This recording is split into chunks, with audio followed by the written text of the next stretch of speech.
Okay, so here is white, blue, Panharmonicon. This is the exact list that I made top 8 with in Denver.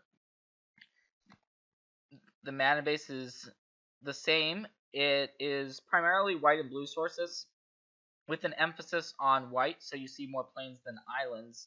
But there's also a colorless theme to the deck as well, so you've got the two Westvale Abbeys as your clearly colorless lands, as well as the Waste.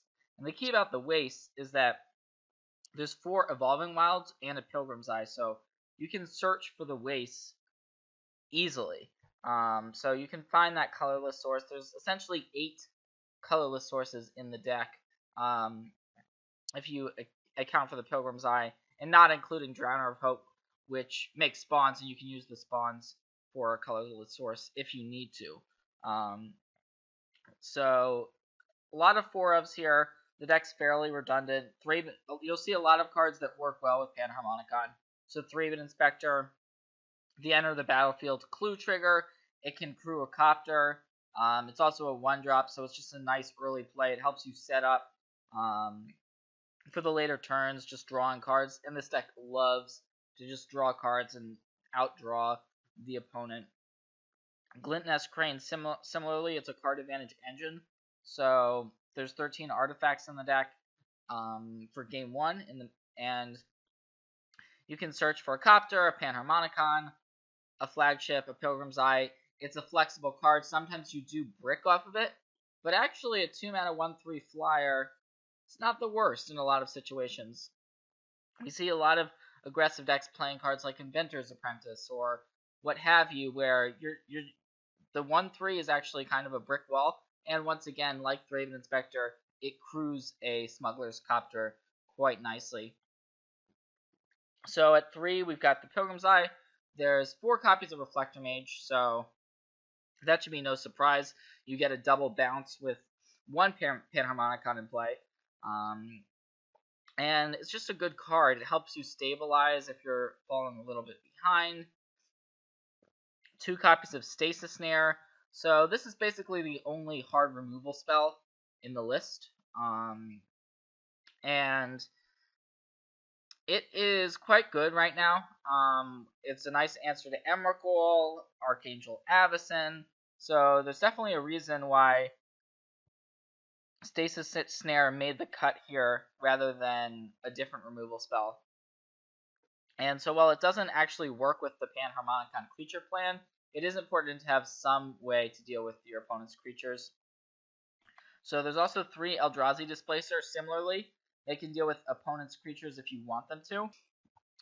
But more often than not, you're actually using the Displacer on your own creature. So you can blink a Reflector Mage, blink a Cloudblazer, you can blink a Sky Sovereign. So there's a lot of interactions there where you can get tons of value off of blinking your own creature. And of course, Drowner of Hope.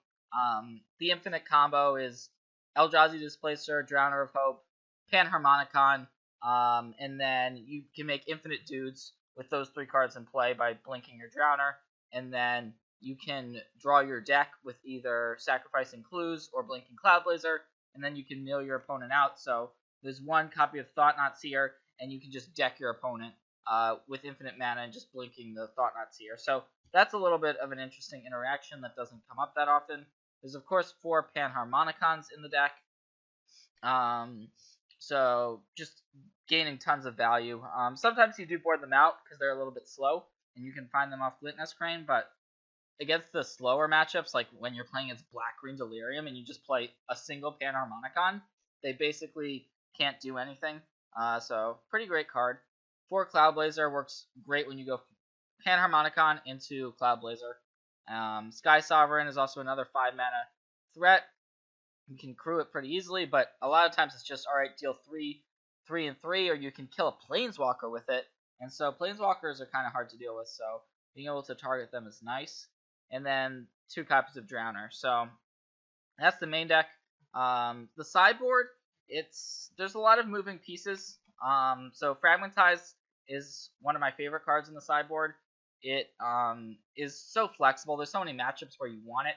So I'm playing 3 of those. Aether Meltdown is for the aggressive decks. Shutting down aggressive creatures, Scrap Heap Scrounger comes to mind, but it also gets Smuggler's Copters. So it's just a flexible card. You don't do anything with the energy. It may seem like a weird sideboard card, and it is. But it's worked out pretty well for me so far. One copy of Negate, and then an Emulated Glare for the aggressive matchups. The Filigree Familiars, basically, a lot of times you're boarding out artifacts, so you want to be able to keep your artifact count high enough to still be able to play your Glint Nest Cranes, and that's kind of where the Filigree Familiars come into play. A couple more counterspells and Spell Shrivels, and then Summary Dismissal, effectively a counterspell. Thought-Knot Seer does a huge amount of work against the red-green Eldrazi decks with Ulamog and Aetherworks Marvel and all that good stuff. So you can Thought-Knot them, and especially when you have a Panharmonicon and you get to hit two things from an opponent's hand, it's pretty spectacular. Linvala, primarily for aggressive matchups, but it does come in other spots too. So, yep, this is the list that I have moving forward, and the sideboard is pretty flexible. There's some other cards that I'm going to talk about a little bit later, but I'm happy to play the games with this right now.